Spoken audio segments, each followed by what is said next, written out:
नमस्कार मेरे प्यारे सभी दोस्तों। आज की इस वीडियो में एक सास की ऐसी जबरदस्त कहानी में लेकर के आया हूं ना कि जब एक सास अपने बहू के साथ में अत्याचार कर दे तो फिर उसके साथ में क्या होता है। बहुत ही जबरदस्त ज्ञानवर्धक कहानी है। तो एक बार की बात है कि एक गांव में एक छोटा सा परिवार था, जिस परिवार में एक माँ और उसकी दो औलादें थी, जिनमें से एक बेटा था और एक बेटी थी। चूंकि बेटा बड़ा था और बेटी काफी छोटी थी। उसके पिता इस दुनिया से छोड़ करके चले गए थे। वह अपने बाप का साया दोनों बेटा बेटी नहीं देख पाए थे, लेकिन वो अम्मा अपने बेटा और बेटी का परवरिश की। उसके पास धन दौलत ठीक ठाक थे, लेकिन जब बेटा बड़ा हो गया तो बेटा की तो शादी हो गई, लेकिन बेटी चूंकि छोटी थी, पुत्री का विवाह नहीं हुआ। बेटा का शादी होने के बाद घर में बहू आती है। जो बहू आती है ना, वास्तव में बहुत ही संस्कारी, बहुत ही सीधी सादी थी। घर के सारे काम काज करना, अपने पति का ख्याल रखना, हर चीजों को, और खास तरीके से वह कभी जो किसी का जुबान नहीं लड़ाती थी। और वह जो भाभी थी ना, भाभी और ननद में तो खूब पड़ता था। बहुत कम कुछ ऐसे घर होंगे जहां पर भाभी और ननद में पड़ता है। वह जो भाभी थी ना, अपने ननद को, अपने सास का कोई एक काम करने नहीं देती थी। लेकिन जो सास थी ना, पता नहीं उस सास को अपनी जो बहू थी उससे चीड़ होता था, क्योंकि उसका पति उसे इतना जानता मानता था। वह हर चीजों का ख्याल रखती थी, जिसकी वजह से उसकी सास को यह देखा नहीं जाता था कि पहले बेटा मेरी बात मानता था, मेरे पास बैठता था, लेकिन वह बेटा मेरे पास नहीं बैठता था, जिसकी वजह से उसे चिढ़ होने लगा। और जब चिढ़ होने लगा तो वह झूठ में अपने बहू को कहती, ये नहीं करती है, वो नहीं करती है, छत पे झूठ में जाती है, यहाँ पर ऐसे बैठती है, वहां पर ऐसे बैठती है। बल्कि वो बहू हर तरीके से सपने में कोशिश करती थी ताकि माँ जी को किसी प्रकार की कोई कमी ना हो। और एक बार की ऐसी ही बात हो जाती है कि समय गुजरने के साथ साथ वह गर्भवती हो जाती है। जब गर्भवती हो जाती है, उस सास ने कहा कि देख, तू यहाँ पर इस घर में रहती ठीक है, तू मेरी बहू है, तू मेरे बेटे को अपने बस में कर ली। अब तक मैंने सब कुछ सहा, लेकिन सोच ले, अगर तूने बेटियों को जन्म दिया तो तेरे इस घर में मैं रहने नहीं दूंगी, तेरे इस घर में जीना मैं हराम कर दूंगी। लेकिन जब यह बात उसकी सास उससे कहती है ना, तो बड़ी ही अचंभित हो जाती है। वह अपनी ननद से इस बात को कह देती है और ननद उसको सुन भी लेती है। तो ननद आकर के अपनी माँ से कहती, माँ तुम क्या ऐसी ऐसी बातें कर रही हो? ये औलाद देना अपने हाथ में थोड़े होता है, ये तो सब भगवान के हाथों में है। किसके यहाँ बेटा होगा, किसके यहाँ बेटी होगी, क्या इसकी किसी के हाथों में नहीं होता, इंसान के हाथों में है ही नहीं। लेकिन माँ आप ऐसे भाभी को क्यों आप डांट रही है? और नहीं तो भैया से आप झूठ में चुगलाखोरी करती हैं। भाभी इतनी सीधी है कि वह आपका कभी शिकायत नहीं करती और चुपचाप सह लेती है। और या सास भी अपने बेटी को डांट पड़ी, अरे तू बड़ा बड़ा अपने भाभी का पक्ष ले रही है, चल देखते हैं, तेरे को भी मैं देख लूंगी, शादी होने दो, ये है वो है। और जब उसका बेटा बाहर से काम करके आता तो वह माँ जो है अपने सास की, अपने बहू की अधिकतर चुगलाखोरी किया करते, जिसकी वजह से बेटा जो है अपनी पत्नी को कभी कभी भड़क पड़ता, अपनी पत्नी को बोलता, तू माँ को ऐसे क्यों बोलती है, माँ से जुबान क्यों लड़ाती हो, माँ की बात क्यों नहीं सुनती है, आखिर माँ की क्या दिक्कत है, उनकी बात सुना करो, जो कहती वह कहा करो। लेकिन उसकी पत्नी कभी अपनी माँ की कोई शिकायत नहीं करती, अपनी सास की कोई शिकायत नहीं करती है। लेकिन उसकी माँ का हर दिन का हाल यही रहा, उसको बात बात पर ताना देना, बात बात पर बोलना, बात बात पर उसके मम्मी पापा को ये कहना, तेरे दादा ने ये किया, तेरे माँ बाप ने ये किया, ऐसा किया, वैसा संस्कार दिए, ये सब चीजें। लेकिन जो उसकी बेटी थी बोलती थी कि माँ तू ये क्या बातें करती है, भाभी को ऐसा वैसा क्यों बोलती रहती है झूठ में। और जब भैया आते हैं तो आप उनसे शिकायत करती है। लेकिन उसका बेटा भी इस चीज को कभी कभी देख गया था कि रोज आती हूँ तो मेरी माँ ऐसे मेरी पत्नी के बारे में है वो है, शिकायतें करता है। बेटा भी समझ गया था कि लग रहा है कि मेरी माँ की आदतें ही है। और उसकी बहन ने बता भी दिया कि भैया ऐसा ऐसा बात है कि तो आप माँ की बातों पर मत जाया करिए। बेटा समझ गया था, माँ के सामने कहता हाँ ठीक है मैं उसको बोलूंगा, डांटूंगा, ये करूंगा वो करूंगा, लेकिन अपने पत्नी के नहीं डांटता, नहीं बोलता। धीरे धीरे सब चीजों को समझ गया था। और धीरे धीरे 9 महीने भी पूरे हो गए। उसका बच्चा होने का समय भी आ गया। और उसका प्रसव पीड़ा जब शुरू हुई तो उसे हॉस्पिटल में ले जाया गया। और हॉस्पिटल में ले जाने के बाद उसके जब बच्चे हुए तो डॉक्टरों ने कहा एक नहीं 2-2 बच्चे हैं। उसने कहा 2-2 बच्चे। तो उसने कहा कि क्या है, तो डॉक्टर ने कहा मेरे को तो नहीं पता है, लेकिन अब होगा तो ही पता चलेगा। और जब डिलीवरी हुई तो 2 सुंदर सुंदर छोटी छोटी नन्ही मुन्नी सी बच्चियां पैदा हुई। बच्चियां पैदा हुई तो वह तो बड़ा खुश थी, उसका पति भी खुश था। बहू ने सपने में देखा था कि हाँ मैं अपने गोद में बच्चों को खिला रही हूँ, और अपने पति से बातें चीतें की थी। लेकिन उसका पति कहता कि हम लोगों के हाथ में नहीं है, भगवान जो देगा बहुत ही अच्छे से देगा और बहुत ही खुद किस्मत से देगा। उसका पति भी खुश होता है कि चल ठीक है 2-2 औलादें आई और सही सलामत से आई। भगवान ने हमारी पत्नी को सही सलामत रखा, किसी चीज की कोई परेशानी नहीं हुई, शांति से हो गया। लेकिन जब यह बात उसकी सास को पता चलती है ना तो सास का तब मुंह टेढ़ा हो जाता है। और वह सास अपने बेटे से कहती बेटा देख देख तेरी बहू जो तेरी पत्नी जो कितनी कुलक्षणी है। देख 2-2 बेटियों को औलाद लेके 2-2 बेटियां पैदा की है। अरे अब उसका शादी करना, विवाह करना, ये करना वो करना। बेटा तू मेरी बात मान, तू अपनी इस पत्नी को तलाक दे दे। उसने कहा माँ ये क्या कैसी बातें तू कर रही है, तलाक देने की बातें कर रही है। अरे नहीं नहीं ये हम लोगों के हाथ में थोड़े होता बेटा बेटी पैदा करना, और बेटियों की वजह से तू कर रही है तलाक देने को। नहीं ऐसा तो मैं नहीं कर सकता। अब जब बेटा भी नहीं राजी होता है तो वह अपने पति को ले जाता है, अपनी बेटियों को खिलाता है। लेकिन वह जो सास थी ना वो दोनों के दोनों बेटियों को कभी खिलाती नहीं, कभी उनसे प्रेम नहीं करती, कभी अपने गोद में नहीं लेती, और नहीं तो वह उनसे घृणा करती। और जो बहू थी ना वह भगवान को मानने वाली थी, भगवान की भक्ति भाव करने वाली थी। और जब भी इसकी सास जो है कुछ जली कटी सुनाती तो वह भगवान के सामने रो रो करके उनसे शिकायतें करती, उनसे कहती, और बस अपना बोझ वो हल्का कर लेती थी। बच्चियां धीरे धीरे बड़ी होने लगी। लगभग 6 महीने समय बीत गया तो दोनों की दोनों बच्चियां एक बार उसके कमरे में बिस्तर पर रखी हुई थी, सोए हुए थे। तो दोनों की दोनों बच्चियां रो रही थी। और इसके सास जो छत पर थी और छत पर से अपने बहू को चिल्ला रही है, बुला रही है, अरे सुनती हो, अरे सुनती हो। लेकिन जो बहू थी ना बच्चियां रो रही थी, वह उस समय भगवान के सामने वह पूजा कर रही थी, उनसे प्रार्थना कर रही थी। लेकिन चूंकि जब तक पूजा पूरी ना हो जाए तब तक वह कुछ कर भी नहीं सकती। तो वह आवाज सुनती थी कि मेरी सास बुला रही है, लेकिन वह नहीं बोल सकती। वह अपने बच्चियों का भी रोना सुनती थी, लेकिन वह नहीं उठ सकती थी।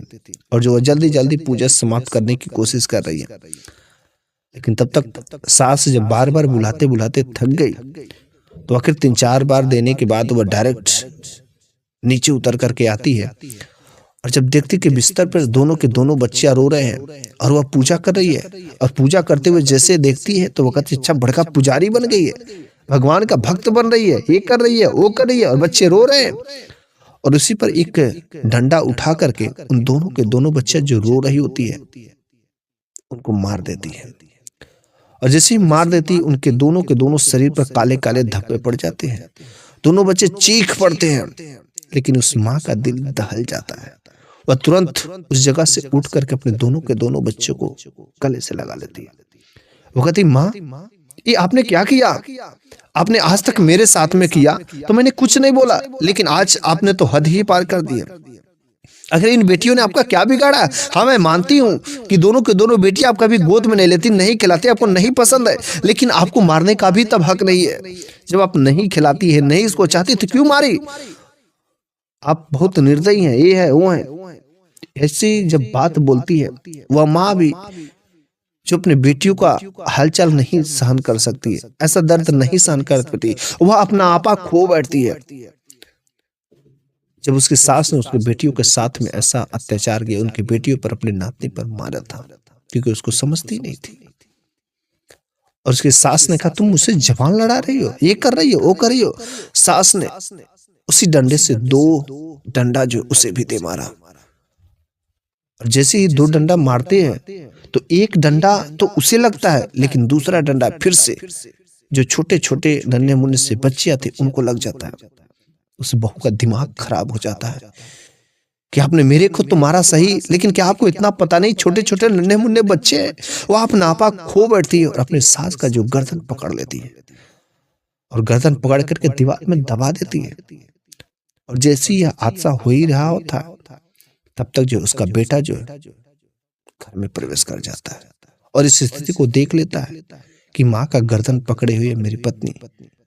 और वो आता है, कहता, अरे तुम तो हमेशा कहती थी कि माँ ऐसी है, वैसी है, ये है, वो है, और आज मैंने देख लिया कि तुम मेरी माँ को मार रही हो, अर्थात मेरे ना रहने पर तुम हमेशा मेरी माँ के साथ में ऐसे ही काम करती होगी। अब वो माँ झूठ मूठ का ड्रामा, रोने लगी, ये करने लगी, वो करने लगी, नौटंकी करने लगी कि हाँ बेटा तू सही कर रहा है, तुम तो आज देख लिया, अरे तेरे ना रहने पर ये मेरे साथ बहुत ही अच्छा अत्याचार करती है, ये करती है, वो करती है, सब ऐसे करती है।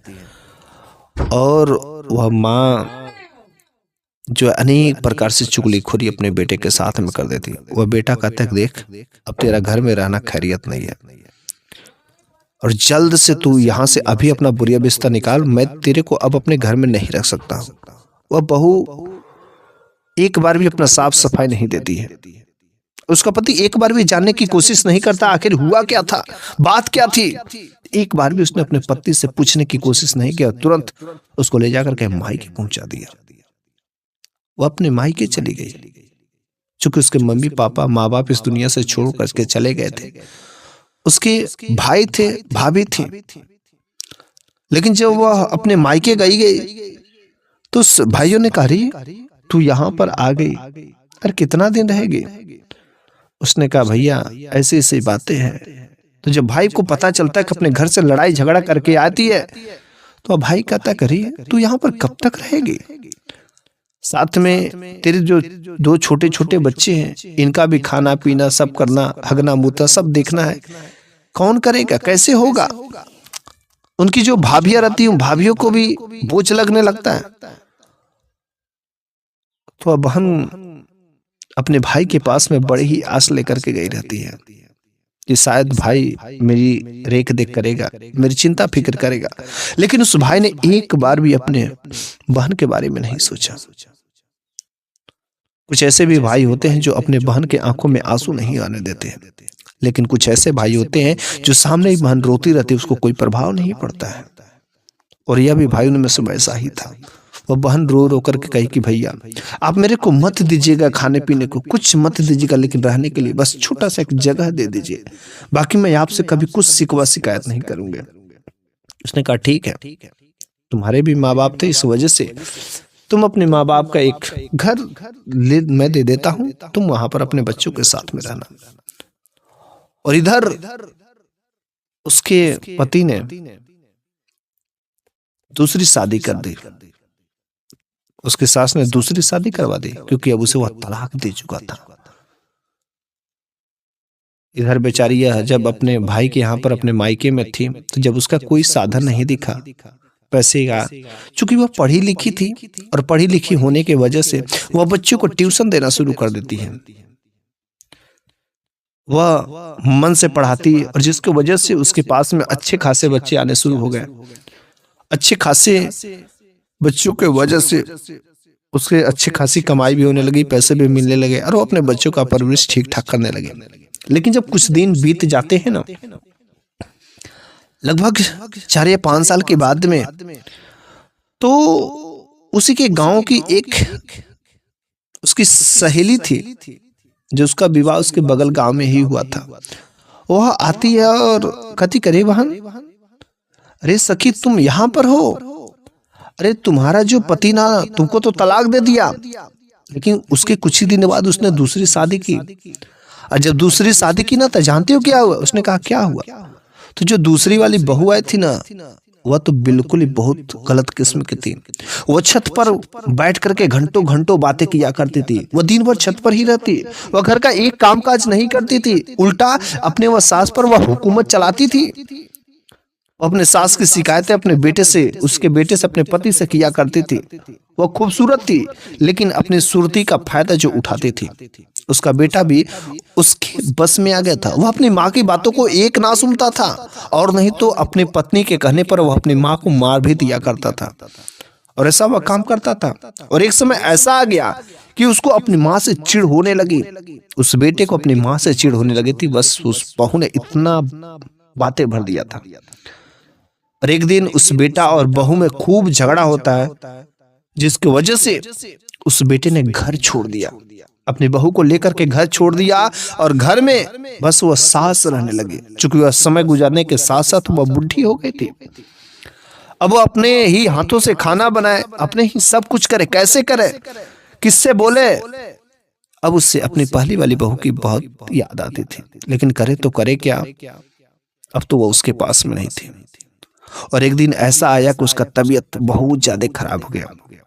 वह बेटा बेटा बुलाती रही, लेकिन चूंकि उसका बेटा उसे छोड़ करके चला गया था, कोई खाना बनाने वाला नहीं, उसका हालत और खराब होता गया। बीमारी से शरीर दर्द से तड़प रहा था, कोई बचाने वाला नहीं था।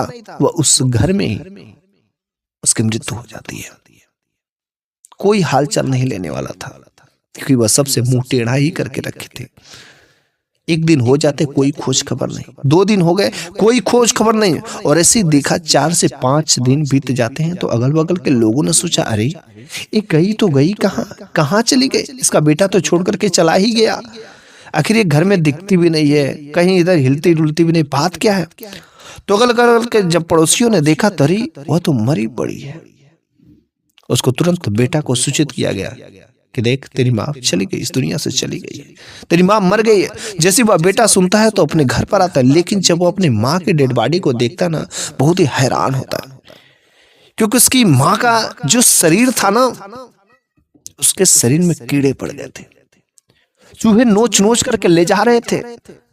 ऐसे अजीब अजीब बहुत ही गंदा दुर्गंध आ रहा था।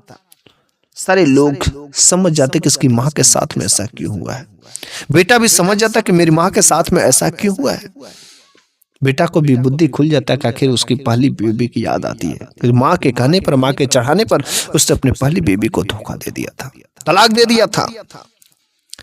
जब उसकी सहेली उससे यह बात बताती है, तो वह कहती कि देख, जो जैसा कर्म करता है उसे वैसा ही मिलता है। और मेरी सास ने वह हमेशा दूसरों पर ऐसा कि मेरे साथ में ऐसा वैसा किया, शायद इसी की वजह से भगवान को देखा नहीं गया, और देख उसके साथ में ऐसा हुआ। तो उसकी सहेली ने कहा, देख बहन, कि मेरा एक भाई है और वह अभी कुंवारा है, खेती का कामकाज करता है। अगर तुम राजी हो जाती तो मैं तुम्हारी शादी अपने भाई से करवा देती। उसने कहा, अगर तुम्हारा भाई मेरे को रखने के लिए राजी हो जाए, मेरे साथ जीवन बिताने के लिए राजी हो जाए, और मेरे को काम करने के लिए फ्री देना चाहिए, ताकि मैं इन कामों को कर सके, घर के रेख देख भी मैं कर सकूं। उसने कहा, मेरा भाई बिल्कुल ऐसा वैसा नहीं है, हर चीज का सही करेगा। उसके भाई ने उसको देखा, ठीक ठाक किया, और फिर दोनों की शादी हो गई। दोनों की शादी होने के बाद फिर से उसका घर बस गया, और दोनों बच्चों को अपने माँ बाप मिल गए। वो वहां पर भी उन बच्चों को ट्यूशन देना शुरू कर दी, और जिससे घर की स्थिति बिल्कुल सही होती गई। तो मेरे प्यारे सभी दर्शकों, आज की ये कहानी आपको कैसी लगी है? और इस कहानी के माध्यम से आपको पता चल गया होगा कि जो जैसा कर्म करता है उसको वैसा मिलता ही मिलता है।